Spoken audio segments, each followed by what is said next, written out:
नमस्कार। आकाशवाणी जयपुर अजमेर से प्रस्तुत हैं प्रादेशिक समाचार।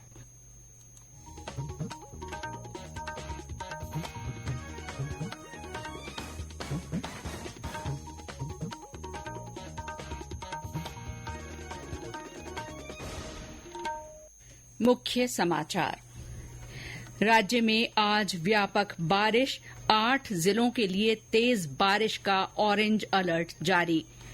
प्रदेश के विभिन्न आकांक्षी ब्लॉक्स में संपूर्णता अभियान के शुभारंभ कार्यक्रम। मुख्यमंत्री भजनलाल शर्मा ने कहा, राज्य सरकार रत्न आभूषण उद्योग को बढ़ावा देने के लिए लगातार काम कर रही है।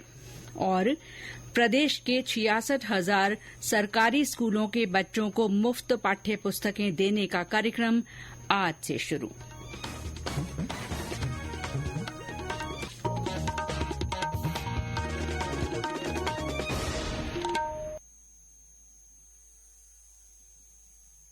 समाचारों के साथ मैं शीला चावला। और अब समाचार विस्तार से। राज्य में आज व्यापक बारिश हुई है। कुछ जगह मूसलाधार और कई स्थानों पर हल्की से मध्यम बरसात हुई है। टोंक जिले में प्रशासन ने छोटे बड़े बांधों के ओवरफ्लो होने की आशंका के मद्देनजर जिले के कई गांवों को हाई अलर्ट पर रखा है। टोंक में आज तेज बारिश के कारण जनजीवन प्रभावित रहा। इस बीच जल संसाधन विभाग के अधिशासी अभियंता अशोक कुमार जैन ने बताया कि जिले के टोरडी सागर बांध, चांदसेन और राम सागर, लांबा हरि सिंह, घारेड़ा सागर, ढीबरू सागर बांध पूर्ण भराव की ओर हैं और इनके ओवरफ्लो होने की संभावना है। इसीलिए ग्रामीणों को अपने घरों में रहने और आवागमन से बचने की चेतावनी दी गई है। इस बीच टोंक जिले की लावा ग्राम पंचायत में राम सागर बांध के टूटने के समाचार हैं। जयपुर में आज दोपहर में तेज बरसात हुई। बूंदी में अच्छी बारिश हुई है। इस कारण शहर के निचले इलाकों में पानी भर गया। करौली में भी कई इलाकों में पानी बरसा। गंगापुर सिटी में हुई बरसात से निचले इलाकों में पानी भर गया। हमारे सवाई माधोपुर संवाददाता ने बताया कि जिले में मौसम विभाग की भारी बारिश की चेतावनी के मद्देनजर जिला प्रशासन द्वारा पूरी सतर्कता बरती जा रही है। मौसम विभाग की ओर से अलर्ट जारी होने के साथ ही जिला प्रशासन ने भी एडवाइजरी जारी की है। तेज हवा चलने, बादल छाने, मेघ गर्जन तथा बरसात के दौरान पेड़ों, टिन, धातुओं की छत के बजाय सुरक्षित स्थान पर ठहरने की सलाह दी गई है। संभव हो तो घरों के बाहर जाने से बचने अथवा 30 मिनट अपना कार्यक्रम स्थगित करने की भी सलाह दी गई है। बच्चों, बुजुर्गों, गर्भवती महिलाओं और जानवरों के लिए भी सुरक्षित स्थान पर ठहराव सुनिश्चित करने को कहा गया है। बरसात के दौरान बिजली उपकरणों को बंद रखने, धातु के पोल आदि के करीब नहीं जाने, तरणताल, झीलों, तालाबों के पानी में नहीं रहने के साथ ही पहाड़ी, खुले खेतों, समुद्र तटों पर जाने से बचने तथा मोबाइल का प्रयोग नहीं करने की भी सलाह दी गई है। दुर्घटना होने की स्थिति में क्षतिग्रस्त खंभों, बिजली के तारों से दूर रहने तथा नजदीकी पुलिस और विद्युत स्टेशन को सूचना देने के साथ ही पीड़ित को प्राथमिक चिकित्सा की भी सलाह दी गई है। सतीश वर्मा, आकाशवाणी समाचार, सवाई माधोपुर। इस बीच मौसम विभाग ने आज प्रदेश के जयपुर, टोंक, सवाई माधोपुर, करौली, बूंदी, बारां, कोटा और झालावाड़ जिलों के लिए ऑरेंज अलर्ट जारी किया है। मौसम केंद्र जयपुर के निदेशक राधेश्याम शर्मा ने बताया कि टोंक और आसपास के जिलों में 1-2 स्थानों पर बहुत भारी बारिश की संभावना है। इस सिस्टम के प्रभाव से पूर्वी राजस्थान के अनेक भागों में अगले 2-3 दिन मानसून सक्रिय रहेगा। इस दौरान जयपुर, भरतपुर, इसके अलावा कोटा, उदयपुर और अजमेर संभाग के अनेक भागों में हल्के से मध्यम बारिश, जबकि कहीं कहीं भारी बारिश होने की संभावना है। वहीं पश्चिमी राजस्थान के बीकानेर संभाग में भी अगले 2-3 दिन कुछ भागों में मध्यम तो कहीं कहीं तेज दर्जे की बारिश होने की संभावना है। जोधपुर संभाग के पूर्वी भागों में भी अगले 48 घंटों के दौरान कहीं कहीं हल्के से मध्यम बारिश की संभावना है। तो 7-8 जुलाई को बारिश की गतिविधियों में कुछ इलाकों में कमी होने की संभावना है, खासकर पश्चिमी राजस्थान में। इसके बाद 9-10 जुलाई से एक बार पुनः पूर्वी राजस्थान में बारिश की गतिविधियों में बढ़ोतरी होने की संभावना है। प्रदेश के कई और आकांक्षी ब्लॉक्स में संपूर्णता अभियान आज से शुरू हुआ। आकांक्षी ब्लॉक्स में 30 सितंबर तक चलने वाले इस अभियान के तहत स्वास्थ्य, पोषण, शिक्षा, कृषि, मृदा और सामाजिक विकास के 6 सूचकांकों में 100% उपलब्धि के लिए प्रयास किए जाएंगे। इस कार्यक्रम के तहत आने वाले हर क्षेत्र में लाभों की प्रगति की निगरानी भी की जाएगी। शाहपुरा जिले के कोटड़ी में संपूर्णता अभियान का शुभारंभ आज किया गया। कार्यक्रम के दौरान सांसद दामोदर अग्रवाल और विधायक गोपीचंद मीणा तथा गोपाल खंडेलवाल, कोटड़ी प्रधान करण सिंह बेलवा भी मौजूद थे।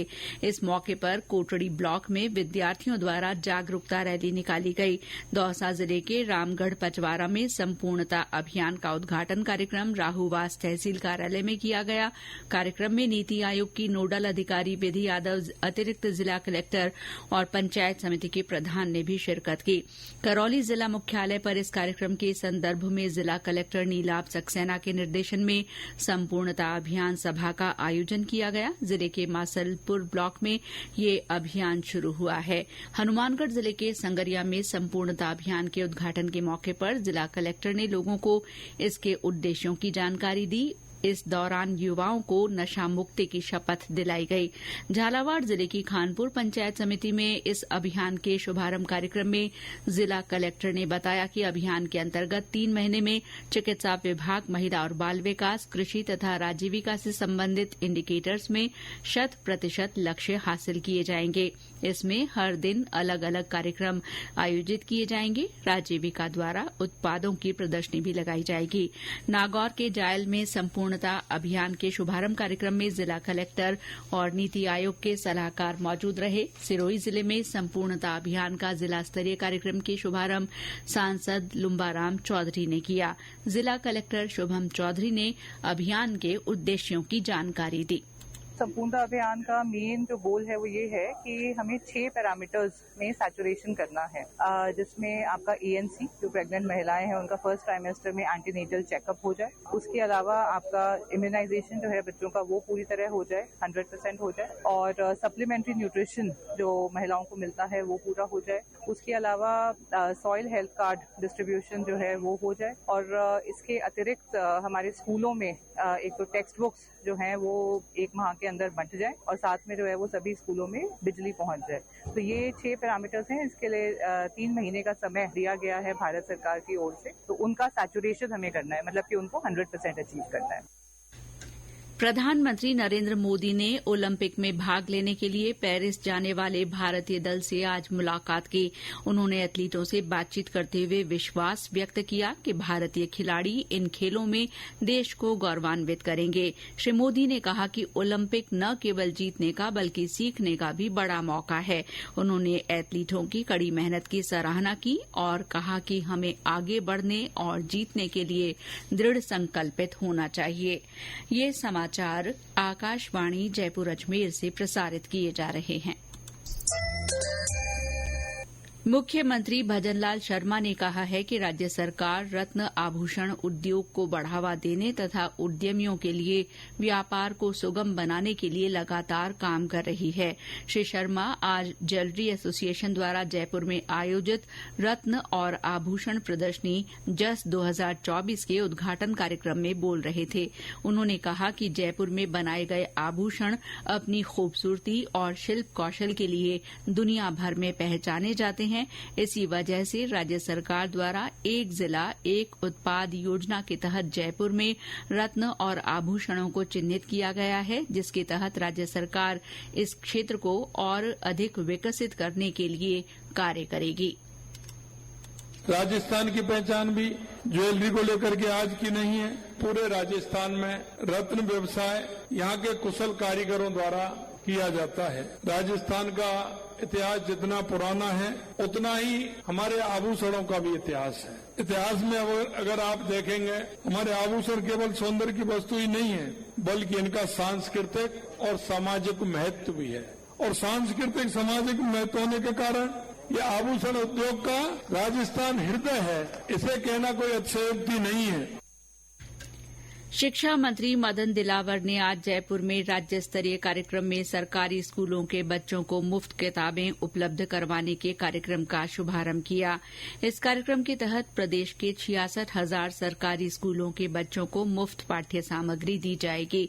उन्होंने कहा कि राज्य पाठ्य पुस्तक मंडल जुलाई के पहले सप्ताह में ही विद्यार्थियों को पुस्तकें मुहैया करवाए। समारोह में प्री प्राइमरी से लेकर कक्षा 12 तक के विद्यार्थियों को पाठ्य पुस्तकें दी गईं।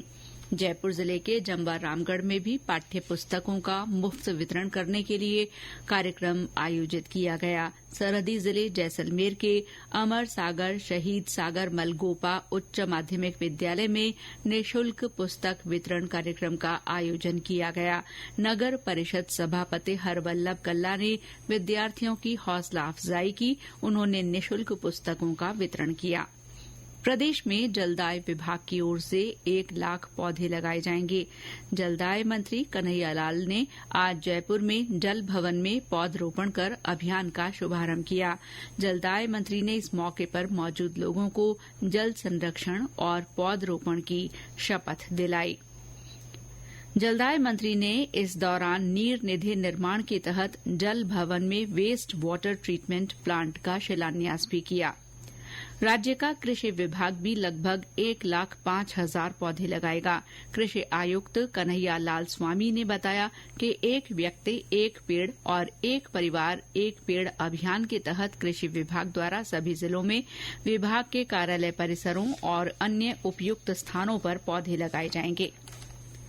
चिकित्सा और स्वास्थ्य विभाग ने फार्मासिस्ट भर्ती के तहत 2,543 अभ्यर्थियों की अंतरिम वरीयता सूची आज जारी कर दी। अतिरिक्त मुख्य सचिव शुभ्रा सिंह ने बताया कि प्रदेश में करीब 10 साल पहले फार्मासिस्ट भर्ती हुई थी।